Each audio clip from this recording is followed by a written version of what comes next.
Ladies and gentlemen, welcome to Chanel Jasmine, the best novel Chanel for romantic stories. Hai guys, selamat datang di channel Jasmine, channel terbaik untuk menyimak novel-novel romantis.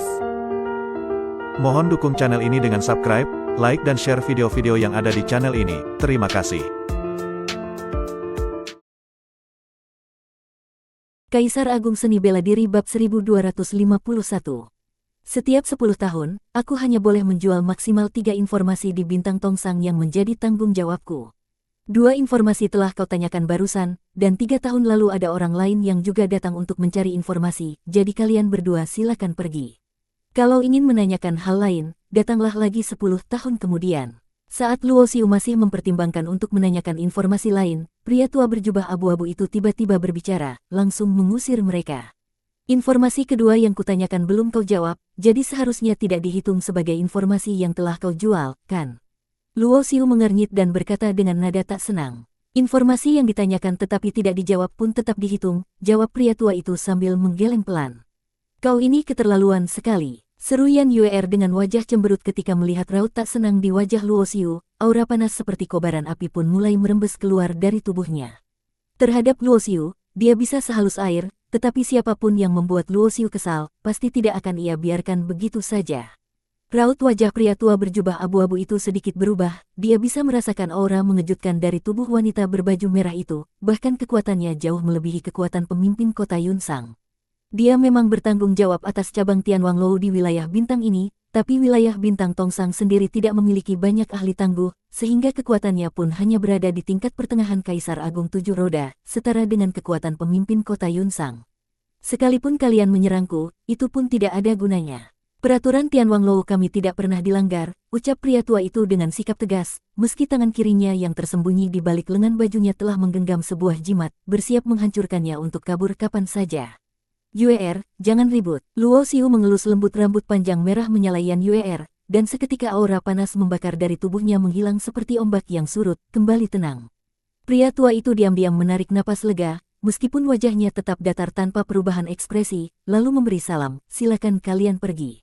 Alasanmu mengusir kami adalah karena pertanyaan keduaku tadi menyentuh sesuatu yang tabu, bukan begitu? Tanya Luo Xiu dengan tenang. Silakan pergi, pria tua itu tetap menghindari jawaban langsung. Luo Xiu tersenyum tipis dan tidak melanjutkan pertanyaan. Ia pun langsung membawa Yan Yuer pergi, karena dari reaksi pria tua itu, ia sudah mengetahui jawabannya. Dengan memiliki akar spiritual air dan api, Luo Xiu dapat menyerap dan mengolah kekuatan murni dari alam untuk meningkatkan kultivasinya, ditambah lagi dengan adanya api suci Cuyuan yang merupakan harta karun untuk melatih tubuh, maka teknik Dewa 9 perubahan miliknya telah memenuhi syarat untuk menembus ke tahap ke-7. Sekarang alam Huang telah jatuh ke tangan para ahli dari Sekte Suci Xuan Huang dan klan Naga Taiksu, dan jika Luo Xiu kembali saat ini, itu sama saja dengan menyerahkan diri. Karena itu, hal pertama yang harus ia lakukan adalah meningkatkan kekuatannya. Berkat efek luar biasa dari kekuatan murni, tingkat kultivasi Luo Xiu segera mencapai puncak Kaisar Agung 9 roda. Namun dibandingkan peningkatan kultivasi, pencapaiannya dalam teknik Dewa 9 perubahan hingga tahap ke-7 justru menjadi lompatan kekuatan paling signifikan dalam waktu belakangan ini. Karena saat teknik tersebut mencapai tahap ke-7, tubuh fisik tempurnya telah setara dengan senjata tingkat tertinggi. Meskipun baru mencapai tahap ke-7 dan tubuh fisiknya baru setara dengan senjata tertinggi tingkat rendah, hal ini tetap merupakan pencapaian luar biasa. Dibandingkan dengan sebelumnya yang hanya setara dengan senjata milik Kaisar Agung, sekarang sudah berada di tingkat yang sama sekali berbeda. Tak berlebihan jika dikatakan bahwa hanya dengan kekuatan fisik murninya saat ini, Luo Xiu dapat menghancurkan senjata milik Kaisar Agung menjadi debu hanya dengan satu gerakan tangan, dan karena ini adalah kekuatan dari tubuhnya sendiri, dalam pertarungan nyata, kekuatannya bahkan bisa melampaui senjata tertinggi tingkat atas. Bisa dibilang, di level ini, keberadaan senjata tertinggi tidak lagi memiliki arti penting bagi Luo Xiu. Oleh karena itu, tungku kekacauan Wuji itu pun telah ia berikan kepada Yan Yuer, bersama dengan lentera ilahi Qingtian yang juga ia serahkan padanya. Dengan 2 senjata ilahi tersebut, kekuatan Yuer pun meningkat tajam, ditambah lagi dengan penyerapan api suci Cuyuan untuk berlatih, kultivasinya kini telah mencapai puncak Kaisar Dewa 7 roda, dan kekuatan tempurnya bahkan mampu melampaui banyak Kaisar Agung 8 roda. Dulu kekuatanku setara dengan tingkat awal tingkat tertinggi, maka sekarang seharusnya sudah setara dengan tingkat menengah, bukan? Jika aku mengerahkan seluruh kekuatan rahasia, bahkan menghadapi tingkat akhir atau level tertinggi sekalipun, aku masih bisa bertahan.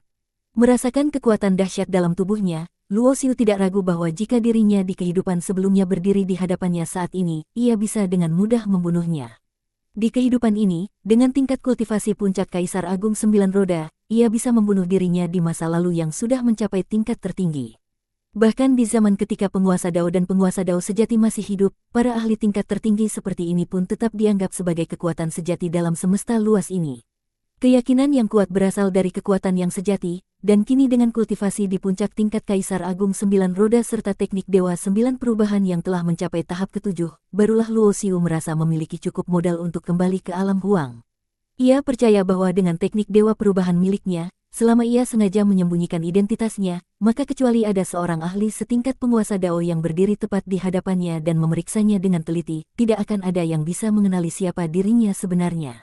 Alasan Luo Xiu ingin kembali ke alam huang, tentu saja adalah untuk mencari tahu keberadaan teman-temannya dari lembah pemenggal iblis. Saat itu, bagian luar dari rahasia kuno alam liar diliputi kekacauan, namun dengan keberadaan Duan Kong dan yang lainnya, Luo Xiu memperkirakan bahwa Ruoer dan kawan-kawan seharusnya tidak mengalami bahaya besar. Duan Kong dan yang lainnya telah terperangkap selama waktu yang tak terhitung lamanya di tempat warisan Dewa Penyatu Kosong, dan setelah mereka berhasil keluar, tidak ada yang lebih menghargai hidup mereka dibandingkan mereka sendiri. Apalagi Duan Kong adalah seorang ahli setingkat penguasa Dao, dalam situasi itu, melindungi orang-orang di sekitarnya seharusnya bukan masalah.